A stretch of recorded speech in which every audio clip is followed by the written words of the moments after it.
In this explainer, we're going to break down a concrete 30-day training routine. It's designed to completely transform your coding habits from overthinking and analysis paralysis to just rapid, iterative building. So let's dive right in. First up, let's cover the foundational goals and the rules of this whole program. You got to think of these as the non-negotiable pillars that make the entire system actually work. So what are we really trying to do here? It's all about building speed and, just as importantly, decisiveness. By the end of this month, you're going to have shipped somewhere between 6 and 10 small projects. You'll have completely kicked any dependency on tutorials, and you'll have developed a gut instinct for clean, minimal architecture. It's all about productive output. Now for the ground rules. And listen, you have to be strict about these. You build every single day for at least 45 to 90 minutes.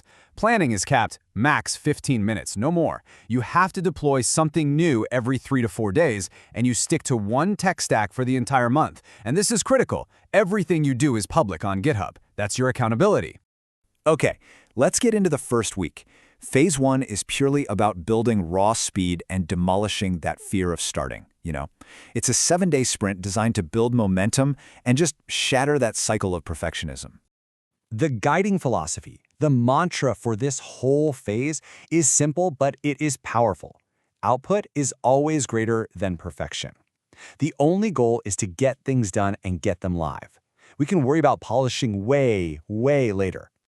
And the schedule for this first week, you'll see it's designed to escalate the pressure on purpose. You start with a basic CRUD app, then you immediately hammer it with a bunch of new features, and you cap it all off by building and shipping an entirely new project in just 48 hours.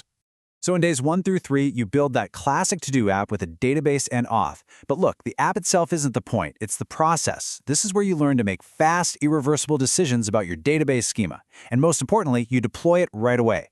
You have to accept that good enough is the actual goal here. Okay, now we're moving into phase 2, which is your second week. This is where the focus shifts from just raw speed to adding structure and systemic thinking. We're going from just building to building smart. And this is a really important distinction. This whole vibe coding thing isn't about chaos. It's not an excuse to write messy, unstructured code. It's about fast but structured development. It's about making conscious trade-offs and producing maintainable code, not just racking up a mountain of technical debt. That's the whole idea behind the Refactor Day. And the schedule for this week really reflects that shift.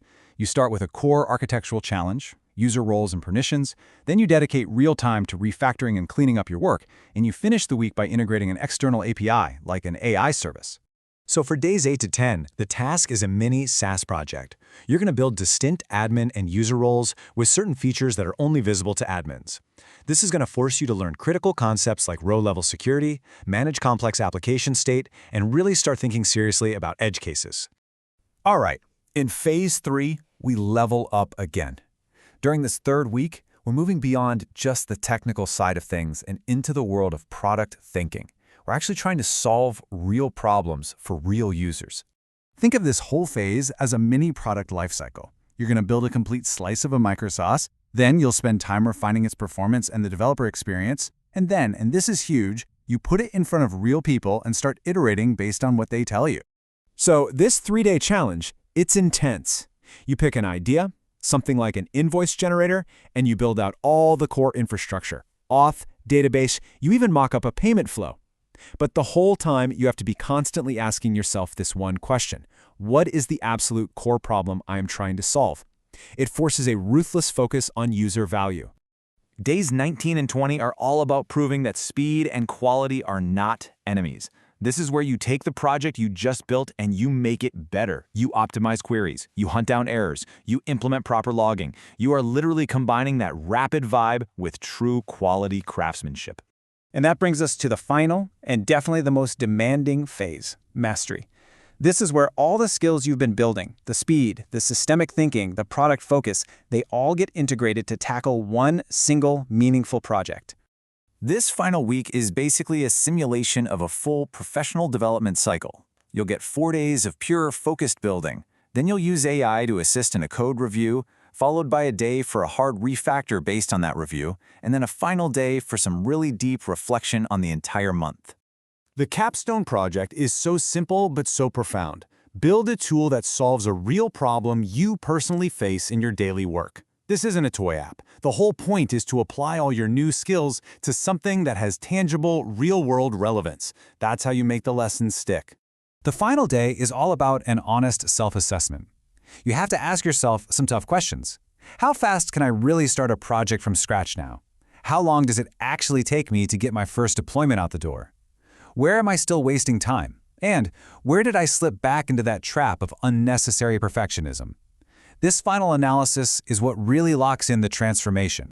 And this leads to one of the most powerful outcomes of this entire routine. After these 30 days, you will have built the muscle memory and the decision-making framework to take an idea and ship a minimum viable product, an MVP, in just 1 to 3 days. That's a game changer. So after all that building, all the refactoring and deploying, what is the most significant skill you actually gain from this? Because I promise you, it's probably not what you're thinking. So what is the real skill that you're actually building underneath all of this? It's not the technology. The frameworks, the databases, the deployment pipelines, those are just tools. The real change, the important change, happens on a much, much deeper level. The real transformation is in your mindset. It's the ability to make strong, decisive choices and move forward. It's developing a deep instinct for rapid iteration.